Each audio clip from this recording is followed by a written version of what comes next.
नहीं, वो माफ़ी मांगेगा। काहे को माफ़ी मांगेगा? अबे उनके क्षेत्र में ऐसे ही बोला जाता होगा। बंगाली हैं, बंगाल में इस तरीके की भाषा बोली जाती है।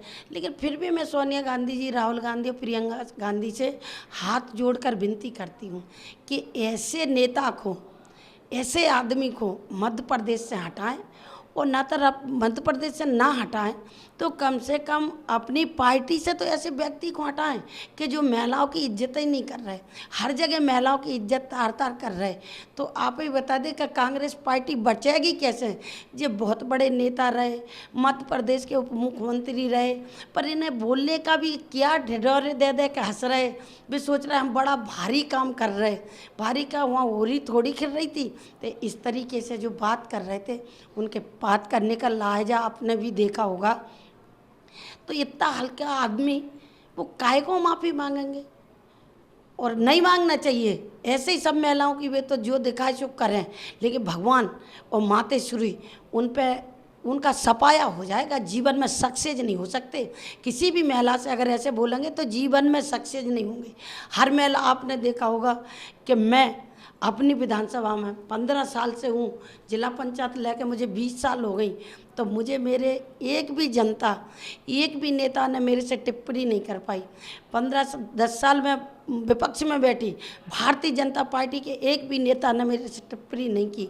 पर ये कमलनाथ को इतने पागलपन के दौड़े आ रहे, इतने पागलपन के दौड़े आ गए, इसकी कुर्सी कहाँ गई?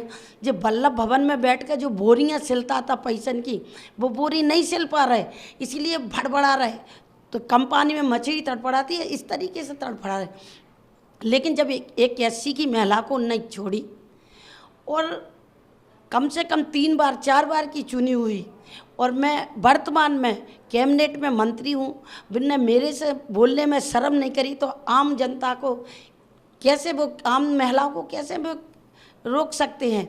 और इतना बड़ा मुखिया अगर मंच से बोलेगा तो उसका कुछ नहीं होगा, अगर उसके ऊपर कुछ केस नहीं होंगे, तो कोई भी व्यक्ति, कोई भी गली का मोहल्ला का लड़का, कोई भी गुंडा, आवारा आदमी, हमारी बेटियां भी पढ़ने जाती हैं तो वो उससे भी कहेंगे क्या आइटम जा रहा। ये गुंडों की भाषा है कि जब हमारी कोई बेटी दूर से, बगल में आकर कोई नहीं कह पाता, दूर से कहता है क्या आइटम जा रहा, तो ये एक गुंडागिर्दी की बात है, एक आवारापन की बात है।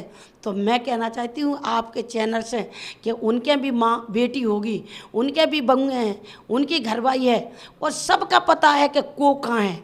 उन्हें काऊ को जनता में आके यही बता दे कि नकलनाथ की बहू कहाँ है। हमें एक एक बात का पता है, लेकिन हमने आज तक उनके ऊपर टिप्पणी की है? उनकी घरवाई कहाँ है? वो जो भी मंच से बता दे। तो मैंने आज तक टिप्पणी की है तो वो मेरे से टिप्पणी कर रहे हैं।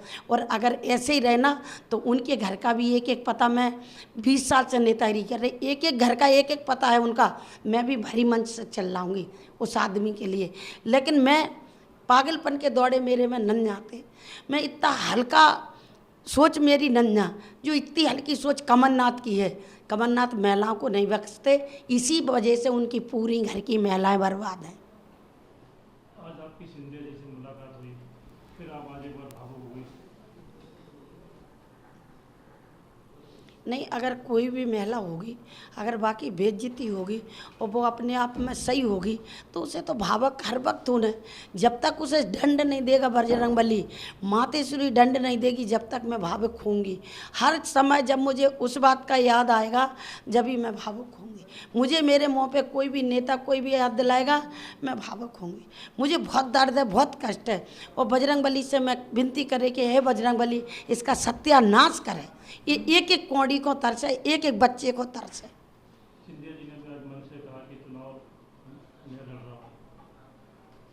नहीं, हमारा चुनाव लड़ रहा है भारतीय जनता पार्टी का एक एक कार्यकर्ता और एक एक नेता, चाहे नरोत्तम मिश्रा जी हो, चाहे ज्योतिरादित्य सिंधिया हो, चाहे हमारे सम्मानीय नरेंद्र सिंह तोमर हो, चाहे हमारे मुख्यमंत्री शिवराज सिंह चौहान हो।